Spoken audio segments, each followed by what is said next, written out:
Julia Montes, nakisaya sa Panagbanga Festival. Coco Martin, ipinabot ang pasasalamat sa fans ng Batang Quiapo. Bonggang selebrasyon at mainit na pagtanggap. Isa si Julia Montes sa mga pinakamalalaking celebrity na dumalo sa Panagbanga Festival, at hindi lang siya dumalo, nakiisa rin siya sa kasiyahan ng buong Baguio.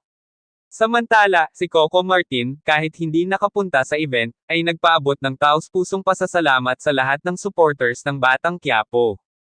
Kilala ang Panagbanga Festival bilang isa sa pinakagranding selebrasyon ng bulaklak sa Pilipinas, at hindi nagpahuli si Julia Montes sa pagsuporta rito. Dumating ang aktres sa isang eleganteng floral-inspired outfit na bumagay sa kanyang natural na kagandahan.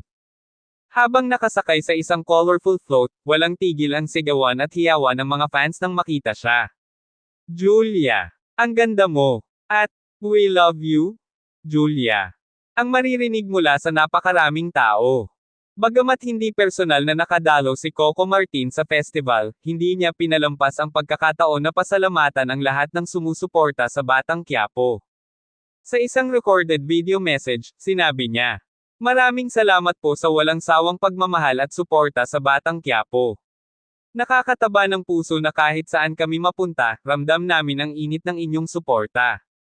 Mahal na mahal ko kayo." Dagdag pa rito, pinuri rin niya si Julia Montes sa kanyang pagiging bahagi ng Panagbanga Festival at sinabing sobrang saya niyang makita ang kanyang leading lady na nag-enjoy kasama ang fans.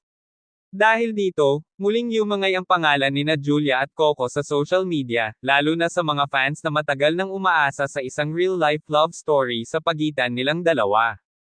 Narito ang ilan sa mga reaksyon ng fans. Si Julia Montes ang tunay na reyna ng Panagbanga. Ang ganda niya sobra. Coco Jul forever. Kahit hindi magkasama, ramdam mo ang suporta nila sa isa't isa. Batang Quiapo fans, solid na solid pa rin. Salamat, Coco, sa message mo. Sana next year, magkasama na silang dalawa sa Panagbanga. Dahil sa lumalakas na Coco Jul hype, maraming fans ang nagtatanong kung may bago silang proyekto na dapat abangan. Magkakaroon kaya ng bagong pelikula o teleserye ang dalawa. Abangan ang susunod na updates at siguraduhing nakasubscribe sa Celebrity Hub para hindi mahuli sa latest showbiz balita.